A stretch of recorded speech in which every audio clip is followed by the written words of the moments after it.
Boa noite. Gustavo Ribeiros Detter, de 13 anos, morreu no quarto do pai no bairro Boa Vista, em São Vicente, enrolado em uma corda no pescoço. A suspeita da família é que a tragédia tenha relação com o desafio de um jogo online que o jovem praticava com amigos.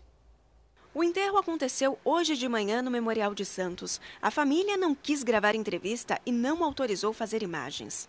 De acordo com o boletim de ocorrência, Gustavo brincava online com outros 3 colegas. Ele se enforcou com uma corda que sustentava um saco de boxe no teto. A webcam do computador estava ligada e os colegas que teriam visto toda a ação avisaram a prima do adolescente que estava na mesma casa. A suspeita da família é que o incidente tenha relação com o desafio de um jogo online, no qual Gustavo acabou perdendo.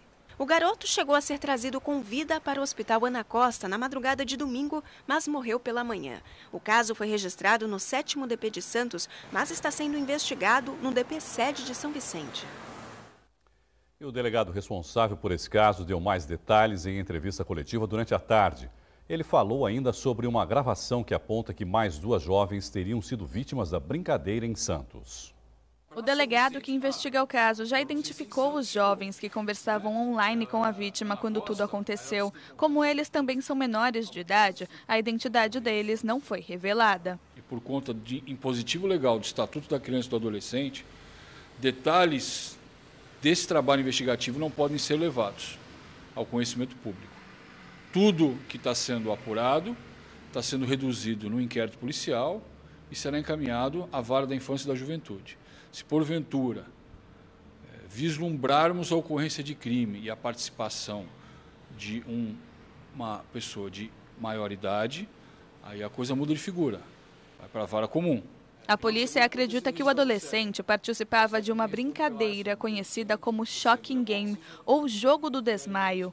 Que consiste em chegar ao limite de um enforcamento ou de um estrangulamento.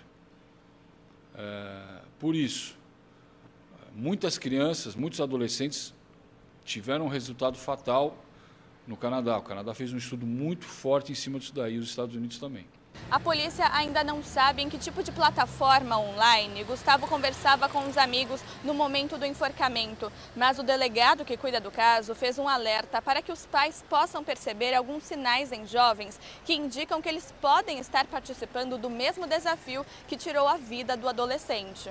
Sinais físicos, como por exemplo, lesões na área do pescoço, olhos avermelhados, dor de cabeça, queixas de dor de cabeça. Também situações em que, depois de muito tempo dentro de um quarto, o adolescente saia e demonstre uma certa falta de percepção ou de falta de sentido do que está acontecendo, como se ele estivesse no ar.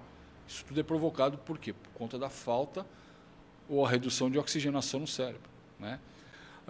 Dentro do quarto do filho habita coisas que fujam à normalidade, como, por exemplo, um cinto sobre um móvel, uma gravata, uma faixa, uma corda, ainda que pelo chão, atrás de porta, em cima de móvel, com um nó pronto, com um nó feito. Tudo isso o pai tem que checar. Nas redes sociais foram divulgados áudios informando que outras 2 jovens estariam internadas em Santos por causa da mesma brincadeira. Recebi hoje de manhã 2 internações, de uma criança de 12 e uma de 13, por conta dessa brincadeira. Está com hipóxia, né? Está com falta de oxigenação cerebral, bem provável que vai ficar com uma sequela aí neurológica bem importante. A outra tá bem, porque só desacordou e voltou, tipo, 3 minutos depois. A outra ficou parada 40 minutos. Teve uma parada cardiorrespiratória. O negócio é sério, gente. O negócio é bem sério. E não é só com a corda, tá? Que eles estão brincando. Eles estão brincando com bexiga, com elástico de dinheiro. Então, uma série de coisas que consegue fazer asfixia, eles estão fazendo. Esse áudio é uma voz feminina. A pessoa, salvo engano, que se intitula enfermeira, salvo engano é isso. Em São Vicente, nós só temos esse caso registrado. Pode ter acontecido? Pode, mas não chegou ao conhecimento da polícia, né? Com relação a uma vítima do sexo feminino, não sabemos, não conhecemos disso. Para falar mais sobre esse assunto polêmico, nós recebemos a psicóloga Gisela Vasconcelos Monteiro. Gisela, boa noite, obrigado, viu, por participar conosco. Boa noite. Gisela, não existe mais segurança, porque até pouco tempo atrás, né, a preocupação dos pais era, bom, vamos tirar as crianças das ruas porque estão muito violentos, vamos colocar dentro de casa, e dentro de casa ficam mais seguros, né, tá aqui perto da gente. Com o advento da internet, essa sensação de segurança acabou? Quer dizer, é uma grande praça pública que as crianças têm acesso, o que é preciso fazer? Então, eu gostaria de ter uma resposta de que a gente pudesse ter alguma estratégia que garantisse a saúde e a integridade das crianças. O que eu acho que acontece é meio como um vírus de computador ou doping para atleta. A gente está sempre correndo depois, né? Então você faz o antivírus e o antidoping depois que já se inventou um jeito novo, né, de contaminar computador ou atleta. Eu fiquei com essa sensação ao ver o delegado Exatamente. falando aí, vamos esconder as gravatas, assim também. Você transforma a vida do adolescente num Big Brother, põe uma câmera e ele não pode fazer mais nada. Infelizmente, a capacidade, a criatividade deles para muita coisa saudável é enorme, como também para esse tipo de prática, né? Agora que aconteceu essa fatalidade, acho que podia acontecer com qualquer um dos nossos filhos, acho que é difícil agora, acho que a gente tem que acolher muito a família, ter muita compreensão dessa situação e entender que a gente tem que estar atento, mas nada que eu possa dizer a não ser isso, né? Transformar a vida num Big Brother e você vasculhar tudo e examinar tudo, o que é impossível, né? Até porque o jogo não é um jogo novo, né? Porque eu estava lendo a respeito, é um jogo antigo que já existe já há bastante tempo e agora acabou acontecendo essa tragédia. Até que ponto os pais têm como controlar isso, Gisela? Quer dizer, e também não tornar aí esse Big Brother a vida dos filhos. Claro que, né, existe a responsabilidade do pai de dar atenção e saber o que seu filho está fazendo. Mas até onde vai essa responsabilidade e essa capacidade também dos pais? Porque os filhos também não aceitam isso com muita facilidade, não é? Eu acho que essa questão de colocar para dentro de casa e achar que ele está na integridade, a diferença é que a gente tem essa possibilidade do jogo online, né? Então ele pode jogar com gente do mundo inteiro, do Brasil inteiro. O que eu acho é que a gente pode tentar. E tentar, não dá para a gente garantir que vá ser 100%. Tentar ver que tipo de jogo é, jogar junto, conhecer o jogo, as etapas. Eu sei que tem jogos que os bônus, a pontuação, as fases, são de acordo com a quantidade de estupro, de agressividade, de violência, de ataque. Será que esse jogo é melhor do que um que você dispute com velocidade ou vá construir uma cidade? Acho que tem coisas mais saudáveis e menos saudáveis. E a gente tem que tentar estar perto, né? Conhecer o jogo, conhecer com quem joga e conversar, né? A gente não pode pensar que o adolescente é alguém que está distante da gente e que a gente olha como se fosse um bibelô ou alguma coisa intrigante e inacessível. A gente tem que tentar fazer essa acessibilidade, essa proximidade para entender o que se passa, né? A televisão já foi chamada aí de babá eletrônica, né? A internet é essa babá eletrônica hoje? A Associação Pediátrica Americana, ela contraindica o uso de tablet celular com crianças com menos de 2 anos, porque o celular virou um lugar para você ver desenho animado, né? O tablet, então assim, eu acho, a minha opinião é que no máximo 2, 3 horas por dia para adolescentes, né? No máximo. Acho que a questão é um pouco essa, né, Gisela? Não é nem tanto o uso, mas o tempo que a criança passa usando esses equipamentos. Então, uma criança menor, por exemplo, para alfabetizar bem, ela tem que saber o que é em cima, embaixo, direita, esquerda, dentro, fora. E isso ela aprende com o corpo no espaço, engatinhando, andando, brincando, subindo, descendo. Se ela fica parada, ela tende a desenvolver uma coordenação motora fina que não é a hora de desenvolver, seria mais para frente. E aí, o corpo dela no espaço, ela não... Então, tem que correr, brincar, tomar sol, né?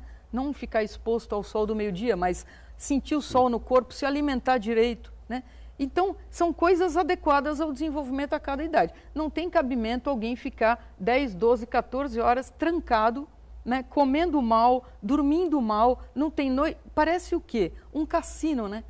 É aquela história de você estar dentro de um cassino enclausurado. Que a ideia do cassino é justamente essa, né? Para que você não saiba se é dia ou noite, para você ficar lá o tempo todo, né? Te desconectar da realidade, né? E é isso que o jogo faz. E o adolescente, a realidade para ele ainda é um lugar que ele está aprendendo, né? E as perdas, as derrotas ou as coisas legais que podem acontecer, ele tem num jogo online, ele tem muito mais controle disso do que na vida offline, né? Essa inconsequência que faz parte da juventude, né, dos pré-adolescentes, dos adolescentes, pode ter sido também de alguma maneira, uma motivação? Porque o jovem também se acha meio super-herói, meio inatingível em determinado momento da vida ele é como deles. se ele fosse invulnerável, né? Então ele fica numa situação de que comigo não vai acontecer, eu vou dar conta. E algo que você vai perder a consciência, quer dizer, como que você vai dar conta? Até que ponto você perdeu a consciência ou de fato apagou, né? Porque isso estava funcionando meio como se fosse uma droga isso também, não é, Gisela? Porque eles se sufocavam a tal ponto de desmaiar, né? De perder a respiração, a oxigenação do cérebro, desmaia, e depois acorda com uma sensação de euforia depois disso, que é uma sensação causada pelas drogas, por exemplo. Pode ser, né? A gente sabe que a compulsão, ela é uma vontade imperiosa de você cometer uma ação que vai te dar uma recompensa. Esse circuito de recompensa é químico, né, da dopamina, e ele se instala por repetição. Então, eu acho que dificilmente nesse jogo seria no sentido de uma compulsão, mas dá um barato, né? Sim, para eles. Dá uma coisa, como talvez fosse cheirar o lança-perfume, que você dá uma, né, faz um pi e tal. Um zoom. Mas não mata, né? O lança-perfume, a não ser que a pessoa inalasse milhares de vezes seguidas. Acho que essa característica da realidade hoje a gente tem droga, e tem jogos e tem situações absolutamente inusitadas. Então é muito difícil que a gente consiga prevenir tudo, né? Mas estar atento talvez seja a principal... É a principal coisa. E eu sempre falo da gente pecar pelo excesso. Sim. Na dúvida, se você tem alguma dúvida se leva ou não leva, se é ou não é, investiga mais, vai mais. E acompanhar mais, estar mais perto, na verdade. Exatamente. Né? Não proibir, porque proibir não existe essa possibilidade hoje. Mas estar perto e acompanhar. Né? Exatamente. Agradecer aqui a psicóloga Gisela Vasconcelos Monteiro. Muito obrigado pela entrevista. Uma boa noite, Gisela. Boa noite.